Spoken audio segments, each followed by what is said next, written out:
24 घंटे तुम्हारे पापा मौत से लड़ रहे हैं।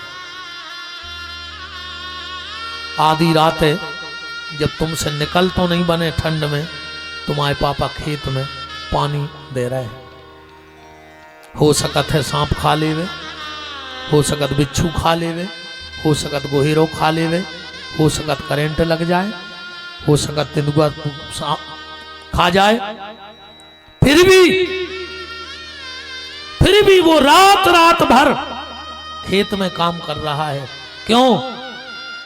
बेटी विवाह के योग्य हो गई है। अगर थोड़ी सी खेती में मेहनत कर लेंगे तो इस साल फसल अच्छी हो जाएगी, और फसल अच्छी हो जाएगी तो हमारी बिटिया को घर अच्छा मिल जाएगा। अगर तुम पढ़ भी रही हो तो तुम्हारे पापा की बदौलत है।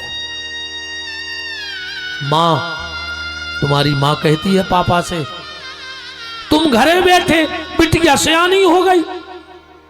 पापा कहते हैं वो पढ़ रही है, पढ़ तो लेने दे। समय काल तो देखो।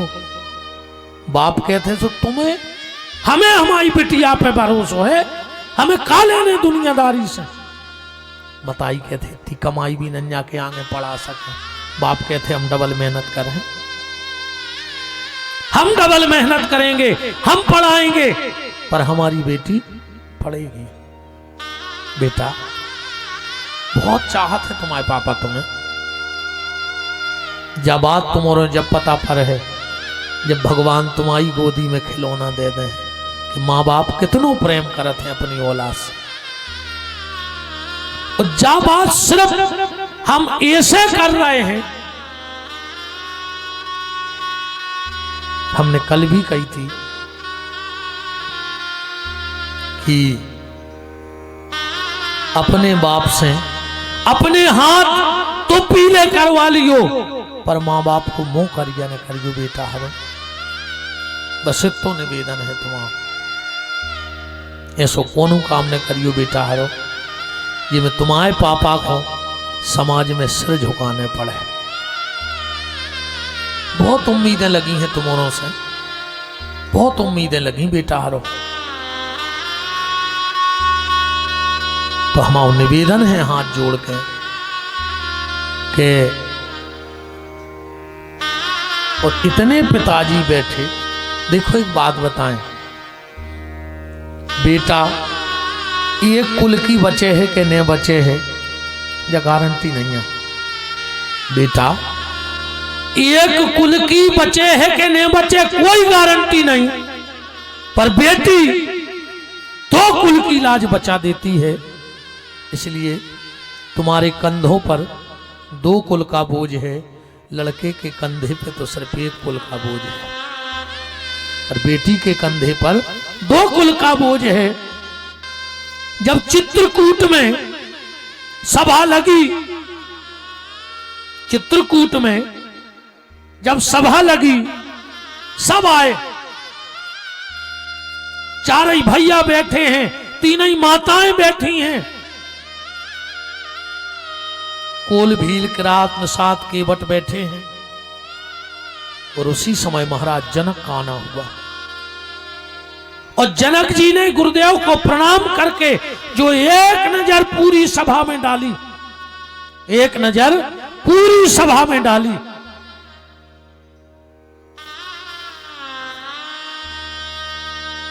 एक एक चेहरा देखा, पर कहीं बेटी जानकी नजर ना आई। तो महाराज जनक की आंखों में तर आंसू बहने लगे, तर आंसू आंखों में बहने लगे। जनक जी ने विचार किया, जनक जी ने विचार किया, कहीं मेरे संस्कार कमजोर तो नहीं पड़ गए, कहीं ऐसा तो नहीं कि मेरी बेटी सीता ने बनाने से मना कर दिया हो कि राघव जी बन तुम्हें मिला है, मैं क्यों बन जाऊं। पर वशिष्ठ जी इस पीड़ा को समझ गए।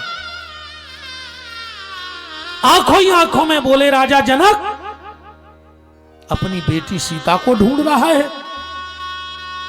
जनक जी ने इशारा किया, हां गुरुदेव। वशिष्ठ ने इशारा किया, तुम्हारी बेटी सीता इस सभा में नहीं है। मंदाकिनी गंगा के घाट पर बैठी है। और जब जनक जी मंदाकिनी गंगा के घाट पर गए तो क्या देखा, एक खुरदरे से पत्थर पर भगवती किशोरी जानकी बैठी है।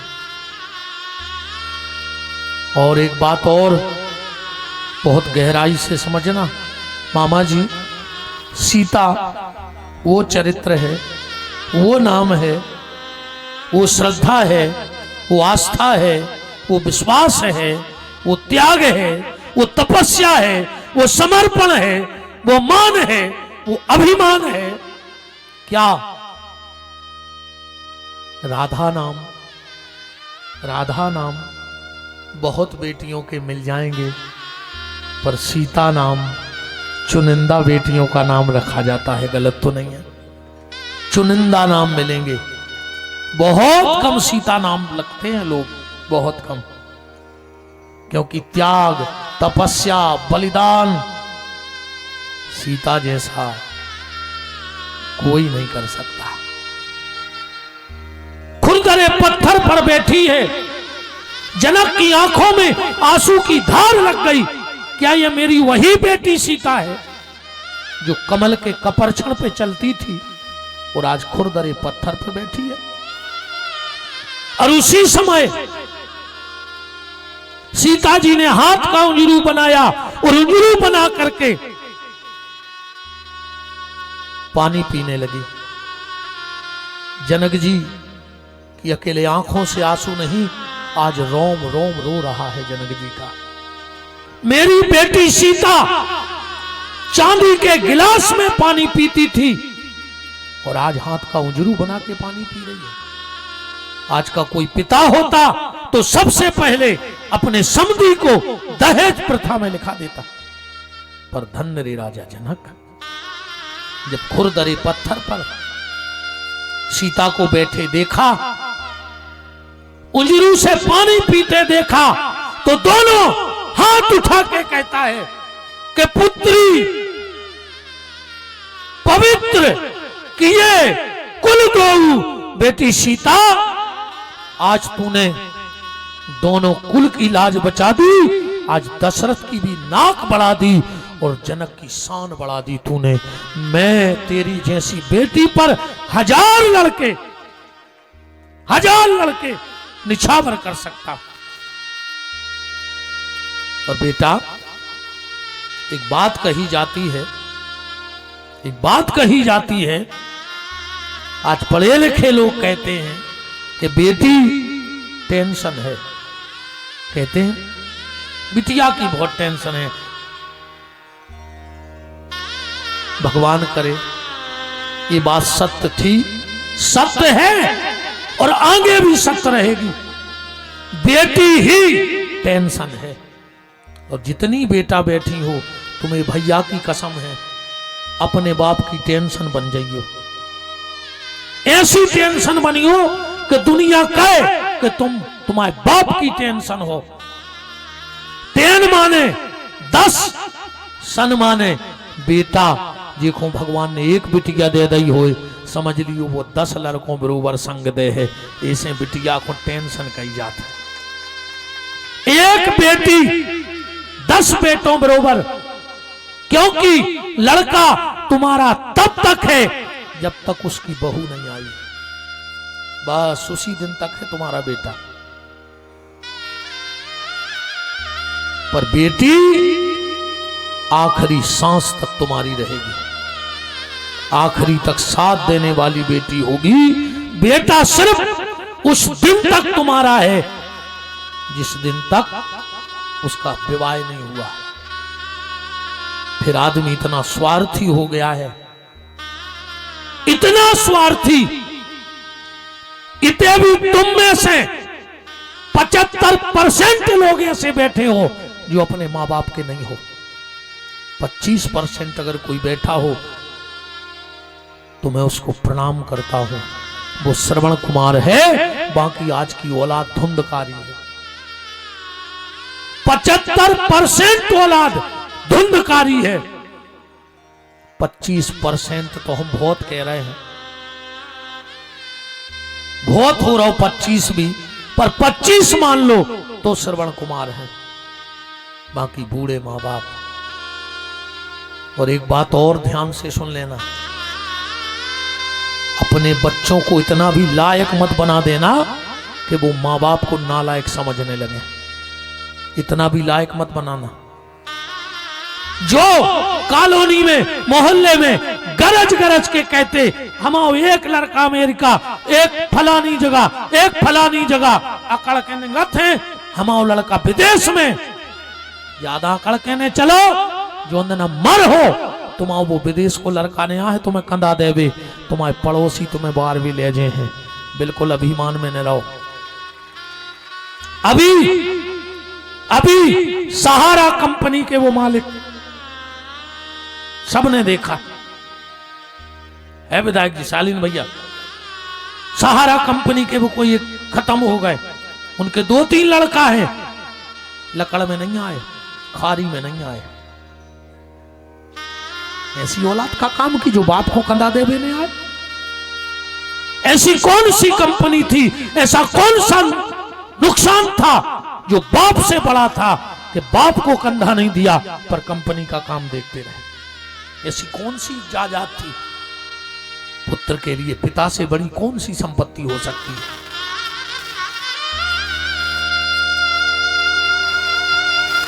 कोरोना में आप सबने देखा 50,000 को सूट पैर में मारो, 50,000 को सूट कपड़ा बंबई दिल्ली में धुला थे। 100 रुपया की अलवान को तरस गए, सरकारी झिल्ली में लपट के लते आए गए। घर को ने हाथ नहीं लगाओ, ध्यान रखिए। इस समय इतना बलवान है, इतना बलवान है कि 50,000 का रोज सूट पहनने वाला, ये करो भैया कछु जो बैठ रहा है? सभी बैठ रहा है।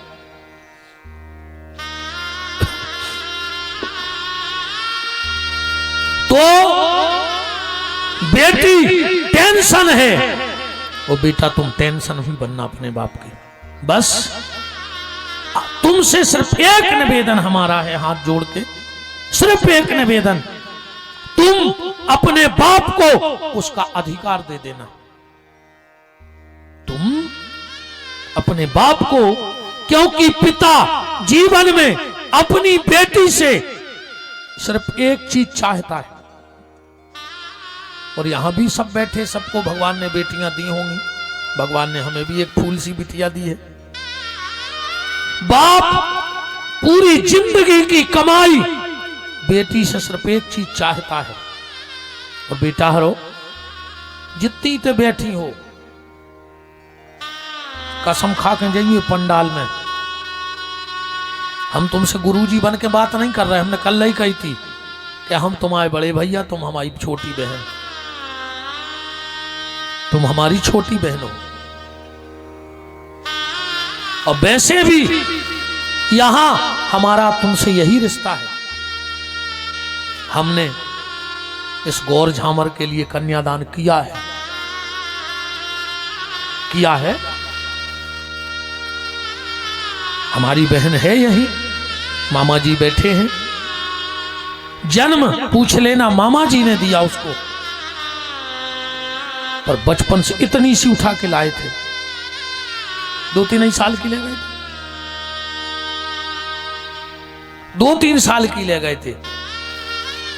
क्योंकि हमारी एक बहन थी, वो हम लोगों को छोड़ के चली गई, तो हम उसको उठा ले गए थे। हमारे मामा जी की बड़ी बिटिया है गौर झामर में, और माँ बाप ने हमारे ही कन्यादान किया था, तो हमने तो कन्यादान दिया है। तो सब आप हमारी बेटियां ही तो हो, बहनें ही तो बैठी हो।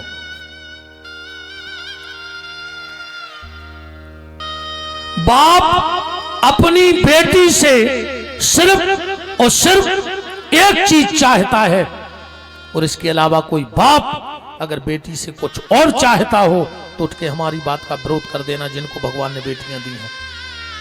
कुछ नहीं चाहता बाप। और बेटा देखो बात ये है सीधी, अगर अगर बेटा अच्छा निकला तो तुम्हें स्वर्ग देगा।